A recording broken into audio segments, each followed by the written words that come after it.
Welcome to Thailand, and of course, welcome to Crime Asia, the first of many podcasts down here live from Pattaya, Thailand. And of course, thank you very much for all our sponsors, all you guys out there that subscribe to us and follow us on Facebook, Instagram, and places like that. All the links will be in the description when we've finished today. So it's really good to have. Let's say hello to Paul, our newsreader. How are you doing, Paul? I'm very well. How are you? Nice to see you. Today, you're not going to be telling us about the news. We're going to be here talking about everything that's happened. But we have a special man in the studio, of course. Ricky, welcome to the studio as well, all the way from Viral, and of course the crime man as well. How you doing? Yes, very well, than's David. It's David. He's rather posh, isn't he? Yeah, I'm not posh. He's rather posh. Right, there's a lot of things we've got to say. First, we have to say thank you.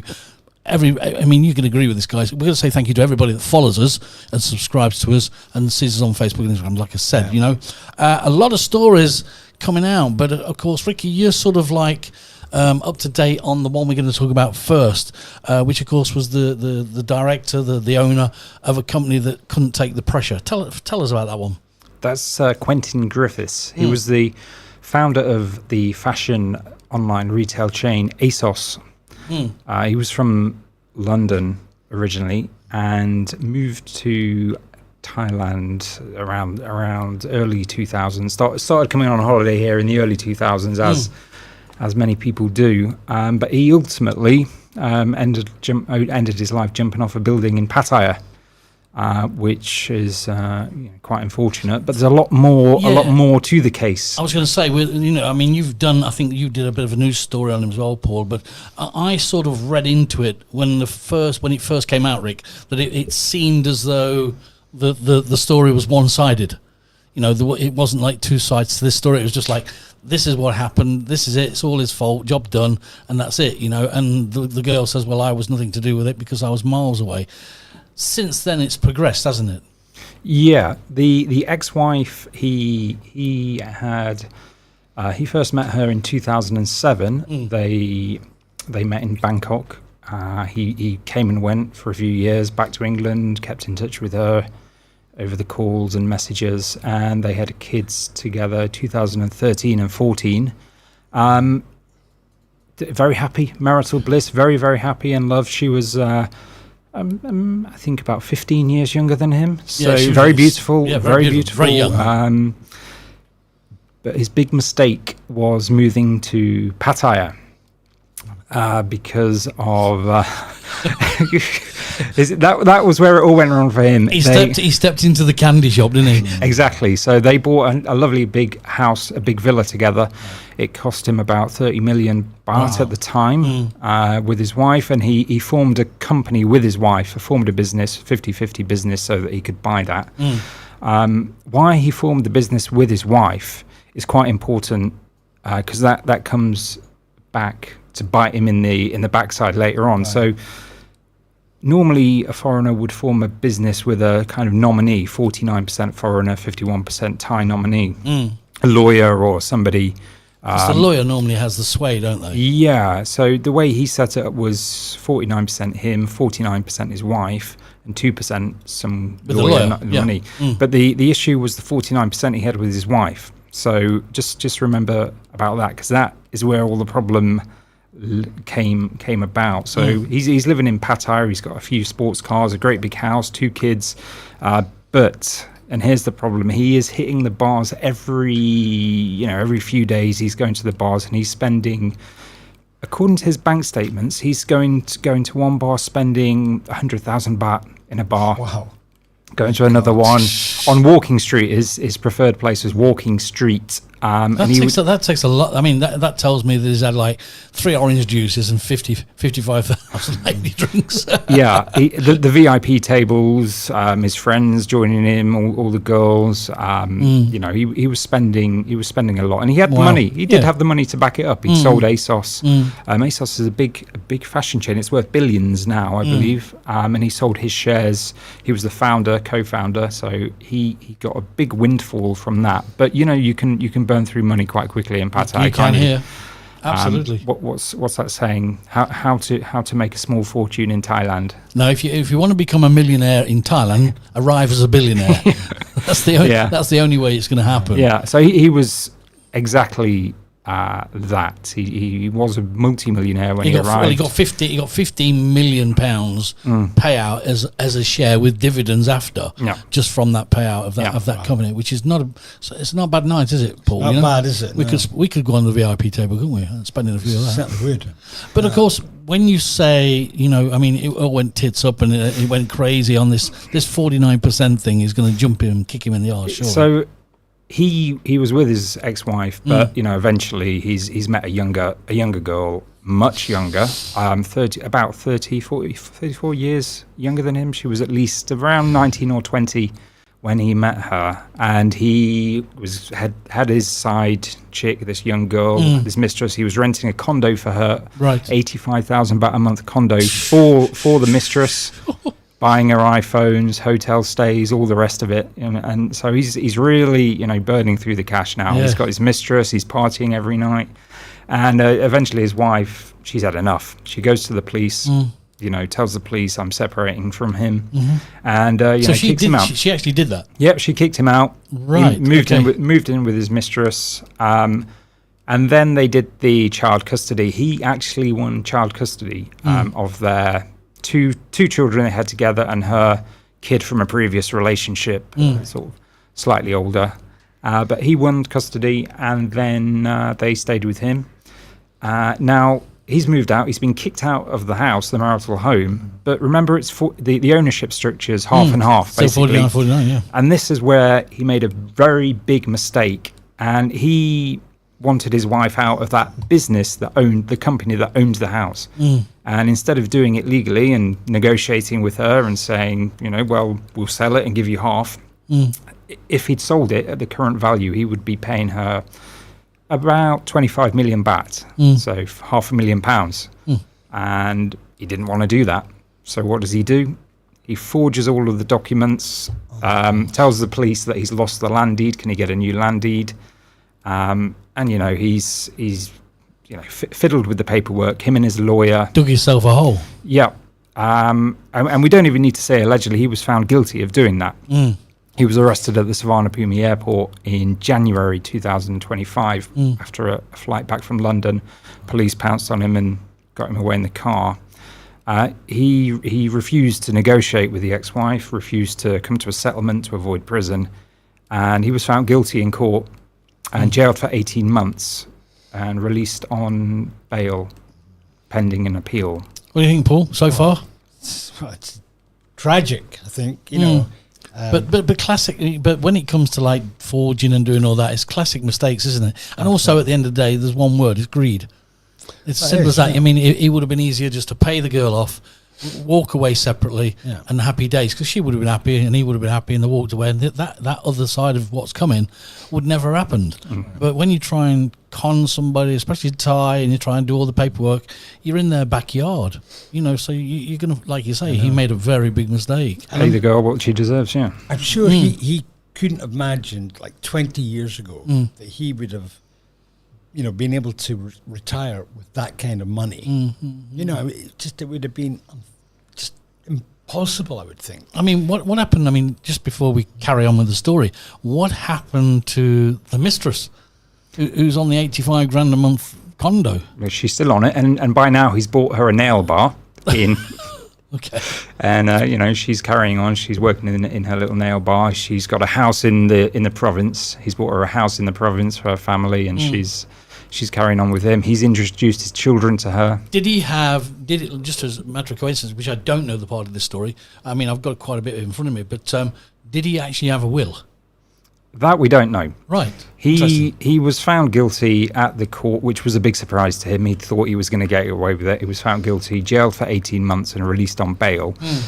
Quite a big sum for the bail. And he was able to flee Thailand. He was able to leave. But again, when he would have had to pay an even larger bail sum to go out to the London and come back. So he was able to do a runner.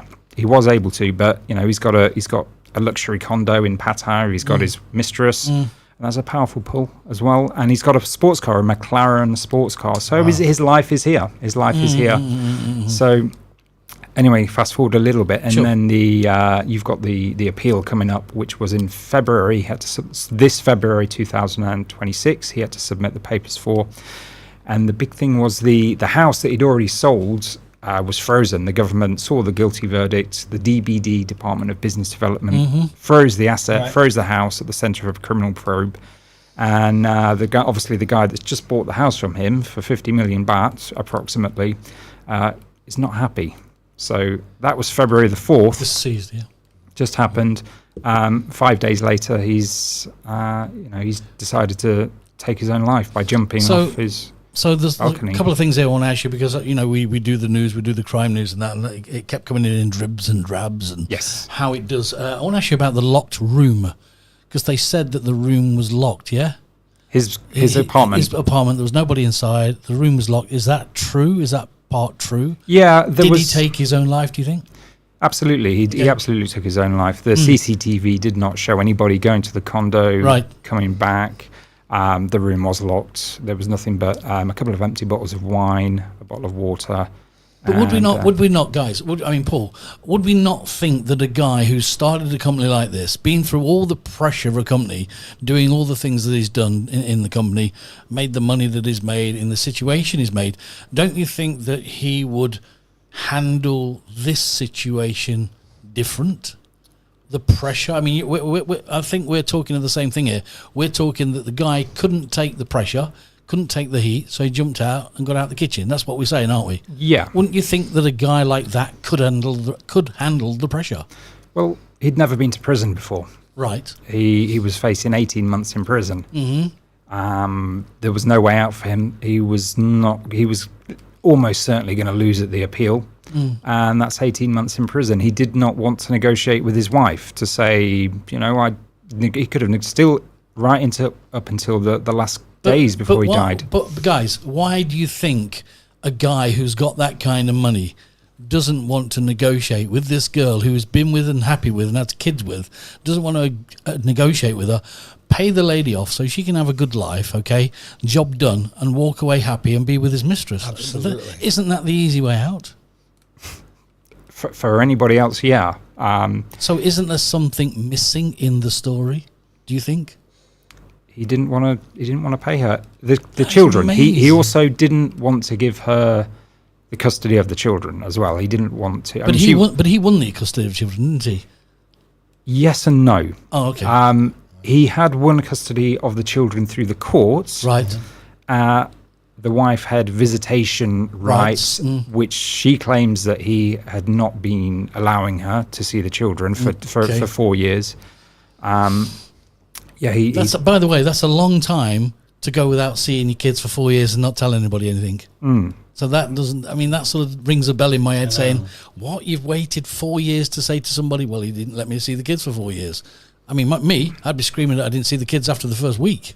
No? Oh, sure. No, we know. We're fathers, He was a smart guy. You could, if you wanted to, I'm sure there are ways. But she claims she hadn't seen the kids for four years.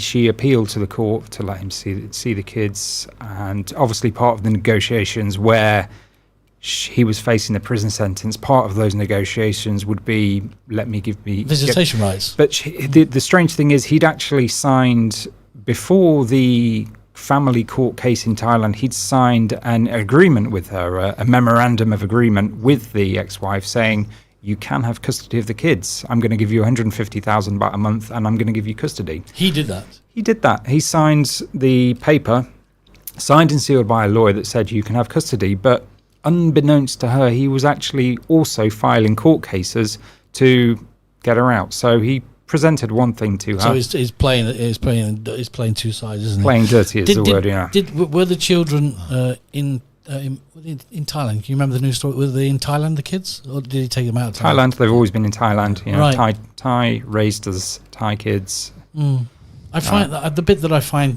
strange so far, I don't know about you, but being a father or being a mother or whatever, not seeing your kids for 4 years and not saying anything just doesn't ring true with me.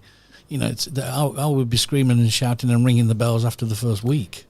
Wouldn't you, Paul? Oh, absolutely. I mean, if it went on a month, you'd be tearing your hair out. Yeah. You'd be down to the police and, making a fuss. It's a horrible thing. I'll tell you what, we've both been through it. We both had similar situations in a way. I've had it definitely 100%. Paul's, I think, had a similar situation. But, at the end of the day, if somebody hasn't seen anybody for 4 years, I just don't see it. Especially if you're a mother or a father and your kid is in Thailand, but you're not allowed to see that kid, or you've refused to see that kid, she should be screaming and shouting and kicking and breaking windows to get somebody to say, right, I want to see my kids now. So that's the only bit I find a little bit. But I understand the pressure side of it. I think we've all had pressure before. Oh, sure. But, the mentality of Thai women is something that, as a Westerner, you can't really perceive. And you can't, some of the ideas that they have. Yeah. And it's just so alien. I tell you, I won't say the name. I had a person who was working in a bar, a Thai girl, and her daughter got killed. She was 9 years old, right? She got killed. She was crying in the bar. My daughter's been killed. This was on the Friday. She left on the Friday. She came back on the Monday. Yeah? And I said, how did it all go? Yeah, burnt. That was a reply. Burnt. Okay, yeah. You're not sad or anything? And you know what her reply was? I can make another. That was a reply, and that hit me like a ton of bricks. I went, wow, that's how far your emotions go. So he's completely right, and the Thai version of what we think, where the emotions come into it and the feelings that we have, it doesn't exist, does it? I don't think so. It's a very, very weird outlook on things sometimes. But maybe when I say we'd be screaming and shouting and saying, where's our kids? I understand the Thai side, the lady going, whatever. So there is that, isn't there? Right. I mean, they've just got this. It's like such a bizarre way to be able to turn, it's a tragic situation which you've just outlined, and they just find a way to kind of accommodate it into their life. Okay, shit happens, and yes, you've got to get over it eventually. Yeah, sure. But coming back, but not in 12.7 seconds. Right. It's really weird. So the conclusion, where do we stand today? I know that I think that crime was meeting with the lady again, or they've spoke to the lady again, or something. Yeah. I mean, what sort of the ongoing situation at the moment? It is still ongoing. The children, the mother is battling to get her children back, and she has actually filed a complaint with the police in Pattaya, right, that they have been abducted. That they've been kidnapped and they are being held unlawfully because she hasn't seen them since the father jumped off the building. In that situation, under Thai law, the children should be returned to the sole surviving parent. Yeah, she automatically has custody. Yep. Now, there is obviously a little bit of a legal process between him jumping off the building and the kids going back to her, but she hasn't seen the kids since then. She claims she hasn't been able to contact them, and she claims that somebody, we won't name who, because those people are still alive, so we won't name them, but she claims they've been abducted by them and they're being held unlawfully. So there is a police active criminal complaint against the people who have allegedly abducted them, and they are trying to find the children. So when you say abducted them, this was before he jumped, or no, did he after. arrange for it? Okay, right. Well, yeah, I'm sure that, you would know as a father, if you wanted your children not to be given to somebody, before you decide to jump off the building, you would pass on those instructions to somebody to say, don't let her near them. Don't let her near the kids. And you've got to be. Done. That guy who's done that kind of company, wouldn't you agree, Paul? Has got that kind of money, that kind of guy who's got that kind of background. He must have been under some immense pressure to do what he did. It's just it takes a lot of balls to go and jump off a building. You must be under so much pressure. Exactly. And when you've spoken about it, Ricky, the guy has had more than one chance to make this go away very easy. A lot of chances from over almost 2 years. He's had chances to sort it out quite simply, and I mean, it's you pay your ex-wife what she's due, and you share the children. I mean, most people would say, "Hey, here's my new bird. That's who I love. That's who I want to be with. I'm going to stay with her. Sorry, I don't want to be with you no more. Here's your money. Bye bye. See you. Thanks a lot. And if you want to see the kids, see them every weekend. Bye. Job done." Absolutely. You don't. Yeah. I mean, I wouldn't be going up no building. No. You know what I mean? No, I wouldn't. Well, not when you've got McLaren parked in the garage as well. That's a even McLaren worse. supercar. That's even worse. Yeah, It just don't. It's beyond me. I always find, in Paddy, we have a lot of people that jump off buildings, as you know. They call it the parachute club. The Pattaya Flying Club. Interestingly, the suicide rate in Pattaya is 5 times higher than the national average in Thailand. So 1 in 20 foreigners that die in Pattaya, 1 in 20 it's through suicide. So 5% of every foreigner that you know, every expat in Thailand, 5% of those will eventually take their own life. That's 1 in 20. So 20 people. One of those people. I think a lot of the the older people that do take their lives in Bali, and a lot of expats do take that. Is it's the thought of going home. I think that's what really kills them inside, because they've been here for so many years. They used to get 75, 85 to the baht at one time, as you know. Yeah. So they got a lot for their money. They're living over here on the pension of £240 a week, whatever it is now, $880, whatever they get a month. They're getting far less for their money now, and it's so tight that it's unbelievably tight. They're finding it very hard, and sometimes because it's a candy shop, they think, oh, what shall I have? Shall I have a loaf of bread, or shall I have a bird? And it's the bird that wins half the time, and that's the problem. And then suddenly they're out of money. I want to know what bars you go to where the bird is the same price as a loaf of bread. But we'll keep that for later. I'll fill you later on that one. It's trust him, mate. Just trust him. Is it? I mean, it's not. Is it a case of also? When they come here at first, they've got plenty of money to spend. They can go out, they can spend the money, and they can be the 2-week millionaire everybody that comes here on holiday is a 2-week millionaire. They can do that at first, but they can't carry on spending like that forever. And eventually, they have to settle down into a normal life, and then it becomes quite lonely. Yes, it does become really lonely, and I understand that. But if they've got a certain, let's just say they've got £1,000 a month coming in from pensions or whatever, £1,000 a month, okay, 4,000 baht at the moment. So they've got to plan how much they're spending each week, each day to survive. Years ago, they were getting 80,000 baht in a month, double. Now they're getting half of that, and the prices outside for food and everything have doubled. So it's actually gone the other way. They've got less money and the prices outside have doubled. Before it was double the money and the prices outside were low. Now it's turned completely on its arse now, which is squeezing a lot of people. And a lot of people I know are really, really being squeezed in that way. They've only got that pension coming in, as you know, Paul, and it just squeezes them. And I get it. I get that kind of pressure. I get that bit where they go, oh, shit, I've been here for 25 years and now I've got to go back to England. Forget that. I think that the key word to this story is greed on both sides. Okay. He had the golden goose, right? Yep. With his business, way beyond his dreams. And he came here, got a great lifestyle, fell in love, everything, and then he met this younger girl. So okay. Marriages, doesn't always work, and with a Thai girl, it can be challenging because, there's so much temptation, and you've really got to have a word with yourself, because you can get yourself into serious bother very quickly, and they're not forgiving, right? And the other thing I just wanted to say was when we were talking about like a third party. You don't want to mention the name.